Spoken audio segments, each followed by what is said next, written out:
Assalamualaikum warahmatullahi wabarakatuh. Selamat pagi anak-anak. Hari ini, pada kesempatan ini, Pak Hari akan menjelaskan tentang tema 3, yaitu makanan sehat pada subtema 1 pembelajaran 2. Nah, langsung saja kita lihat. Kalian nanti buka bukunya pada tema 3 ya. Nah, di sini sudah terdapat sebuah gambar. Nah, kalian lihat gambar tersebut. Itu gambar apa ya? Ya, tepat sekali, itu adalah sebuah makanan ya. Biasanya kalian makannya pagi tuh ya, itu adalah nasi goreng. Dan tentang sarapan, ini adalah sangat penting untuk tubuh kita karena tubuh kita memerlukan energi ya setiap harinya, sehingga sarapan itu menjadi sebuah fondasi ya untuk kita mengawali aktivitas di pagi hari. Jadi jangan sampai melewatkan makanan. Nah, dalam makanan itu tentunya ada berbagai gizi ya yang harus kita penuhi. Yang umum mungkin kita lihat adalah yang kita ingat adalah 4 sehat 5 sempurna. Ada protein, vitamin, karbohidrat, mineral, zat besi, termasuk juga yang terkandung di dalam vitamin ya. Vitamin itu sangat penting juga. Nah, selanjutnya kita lihat ada sebuah gambar ya di sini ya. Ini gambar tentang anak yang memegang air. Jadi air itu bagian dari 4 sehat 5 sempurna tadi ya, yang harus dipenuhi oleh tubuh kita. Kalian sudah pasti tahu ya berapa kapasitas air yang harus masuk ke dalam tubuh kita. Itu ada Ada rumusnya ya. Rumusnya itu yaitu yang minimal itu 2 liter ya, bukan 2 gelas ya, 2 liter. Dan 2 liter itu biasanya kapasitasnya itu 8 gelas ya. Jadi kalian minimal ya minum 8 gelas sehari. Nah, di dalam sebuah iklan itu tentunya terdapat beberapa bagian ya.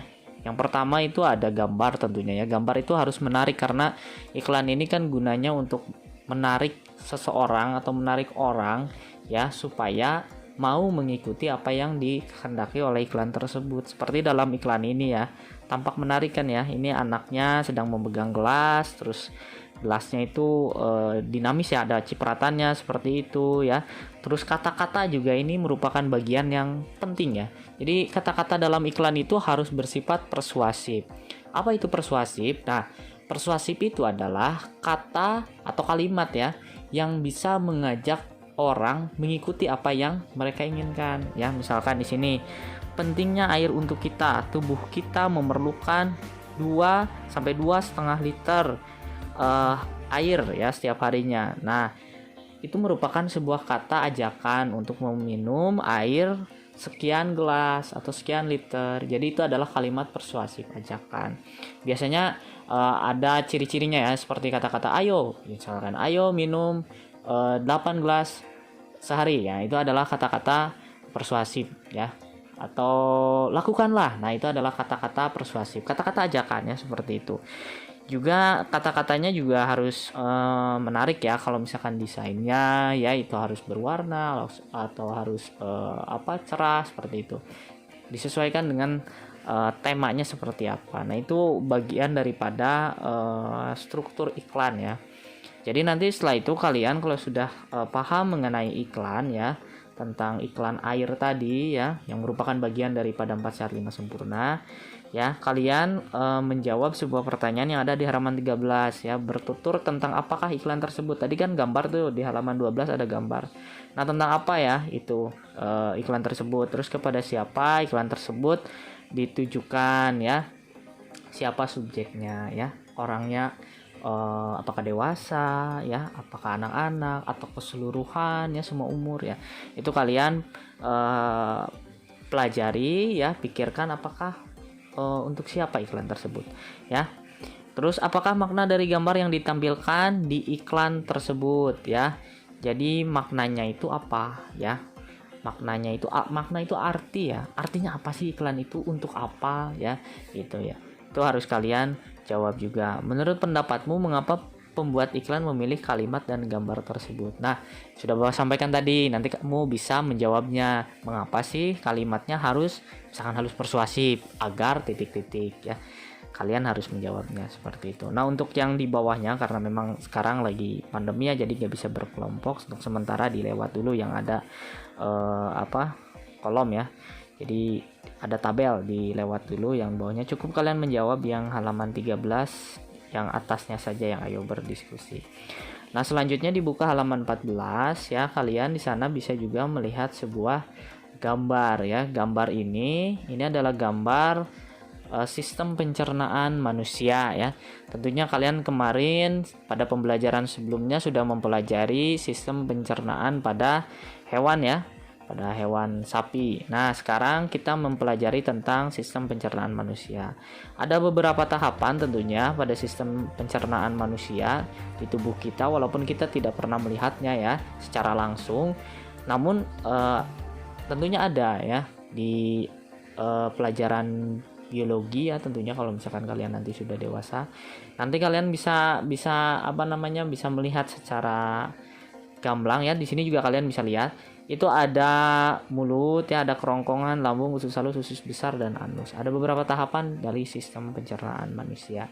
Tentunya ada fungsi-fungsinya, nanti Bapak akan jelaskan selanjutnya. Nah, kalian setelah membaca teks yang ada di halaman 14 ini, kalian lihat posisinya, kalian pahami, kalian hafalkan juga posisi-posisi setiap organnya ya. Mulut di mana, tentunya kalian udah pasti tahu lah ya, mulut ada di mana. Nah, kerongkongan ya, ada bedanya ya antara kerongkongan dan tenggorokan ya.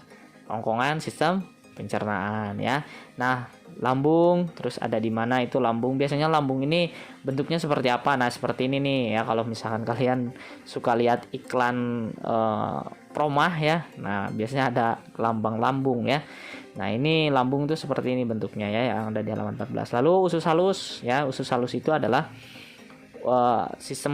organ sistem pencernaan manusia yang gunanya itu untuk menyerap makanan. Lalu ada usus besar ya di sini, yang lebih besar tentunya ya, yang warna hijau kalau di sini ya. Terus ada anus, ini adalah ujung dari sistem pencernaan manusia. Nah, setelah itu nanti kalian ditugaskan untuk berkreasi ya. Di sini ayo berkreasi untuk membuat sebuah diagram alur ya. Diagram alur itu adalah diagram yang di pembelajaran sebelumnya itu ada ya. Bisa kalian lihat di halaman 9 ya. Di halaman 9 ya, pada buku tema itu kalian lihat ada diagram alur. Nah, diagram alur itu merupakan sebuah diagram yang mempunyai aluran dari sebuah sistem ya. Jadi ada sebuah tahapan ya dari misalkan sekarang kan kita berbicara tentang diagram alur pencernaan. Jadi dari awal itu tertera di diagram tersebut, dari mulut sampai ke anus, itu diagram alur. Nanti kalian lihat pada kolom sebelumnya di halaman 9, bisa kalian lihat itu contoh dari diagram alur. Nah, sekarang kalian buat untuk kreasi diagram pencernaan ya, diagram alur pencernaan seperti itu. Lalu selanjutnya di sini kalian bisa amati ya dari sebuah bacaan di halaman 16, yaitu tentang proses pencernaan makanan pada manusia, tahapan umumnya seperti apa, bisa kalian lihat ya. Jadi untuk tahapan pencernaan ini ada beberapa tahapan ya, ada 6 tahapan dari mulai mulut ya, yang fungsinya itu adalah untuk menghaluskan makanan ya, karena ada proses mengunyah, terus juga masuk ke kerongkongan untuk menyalurkan ke lambung. Nanti di lambung itu dibantu oleh proses pencernaan menggunakan enzim, sehingga makanan yang tadinya masih keras itu akan menjadi lebih lunak ya, yang bisa diserap nantinya di usus halus. Jadi di usus halus ini ada proses pencernaan dan penyerapan makanan ya, penyerapan nutrisinya, dan jika masih ada sisa itu diteruskan ke usus besar. Nah, di usus besar ini makanan yang tadinya masih mempunyai kadar kandungan air itu dicerna kembali, sehingga nanti pada proses pencernaan akhir di anus bisa lebih baik lagi ya proses pencernaannya di akhir, di anus. Seperti itu ya. Jadi ada 6 tahapan yang harus kalian pahami dari mulai mulut sampai anus. Di situ kalian nanti halaman 16 nanti kerjakan ya sesuai dengan instruksinya, dan kalian juga sudah Bapak jelaskan tentang bagaimana sistem pencernaan dan fungsinya juga. Lalu setelah itu kalian harus berkreasi ya, berkreasi membuat sebuah poster ya. Membuat sebuah poster di sini kalau misalkan di halaman 17 kan kelompok, kalau ini sendiri-sendiri saja membuat sebuah poster tentang sistem pencernaan manusia.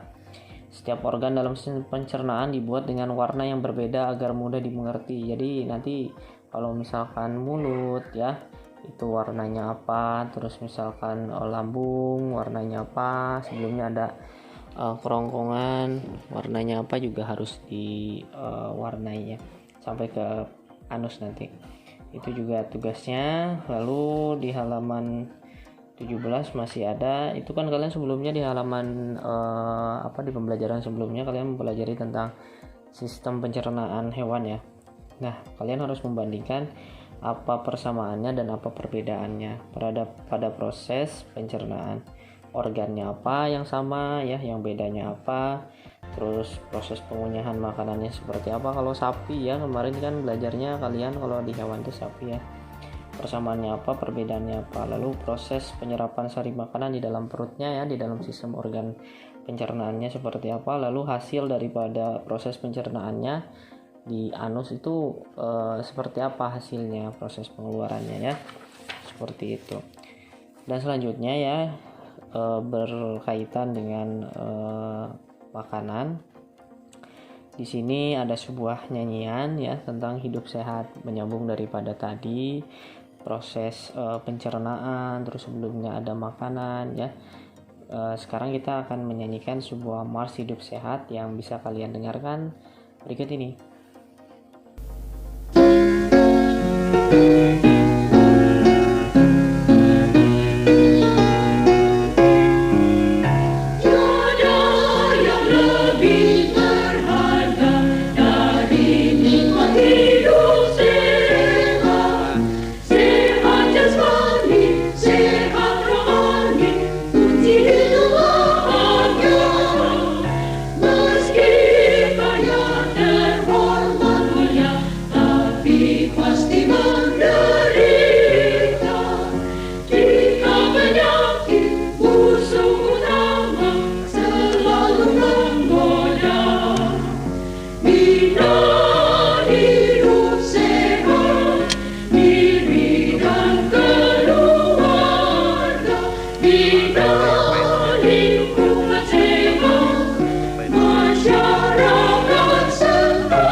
Itu tadi merupakan sebuah lagu daripada Mars Hidup Sehat, yang merupakan sebuah lagu yang bercerita tentunya tentang kayak hidup sehat sebagai pondasi penting ya untuk kehidupan kita. Dan di dalam Mars Hidup Sehat ini bernada mayor ya tentunya ya. Nah, di sini kalian akan belajar tentang nada mayor dan minor. Jadi tanda nada mayor itu ciri-cirinya itu bersifat seriang ya, gembira, bersemangat, terus umumnya diawali dan diakhiri dengan nada do. Terus kalau untuk nada minor itu sebaliknya ya, itu bersifat sedih ya, kurang bersemangat, dan umumnya diawali dengan nada la, seperti itu. Jadi kalian harus bisa membedakannya seperti itu. Nanti kalian di penugasan halaman 19 harus mencantumkan lagu Mars Hidup Sehat itu termasuk tanda nada apa, terus contoh lagu nasional ya yang kalian ketahui, yang bersemangat ya iramanya itu lagu apa kalian cantumkan, dan nada minor tentunya ada ya di lagu nasional yang bersifat sedih ya, itu adalah tangga nada minor. Bisa kalian tuliskan judul lagunya nanti. Itu saja mungkin yang bisa Bapak sampaikan ya.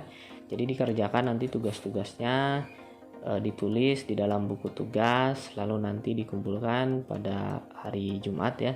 Mudah-mudahan pembelajaran pada hari ini bisa bermakna buat kalian, bisa bermanfaat buat kita semua juga. Terus semangat dalam belajar, terus serius dalam belajar, karena dengan keseriusan, dengan semangat, insya Allah akan mendapatkan manfaat yang baik buat kita.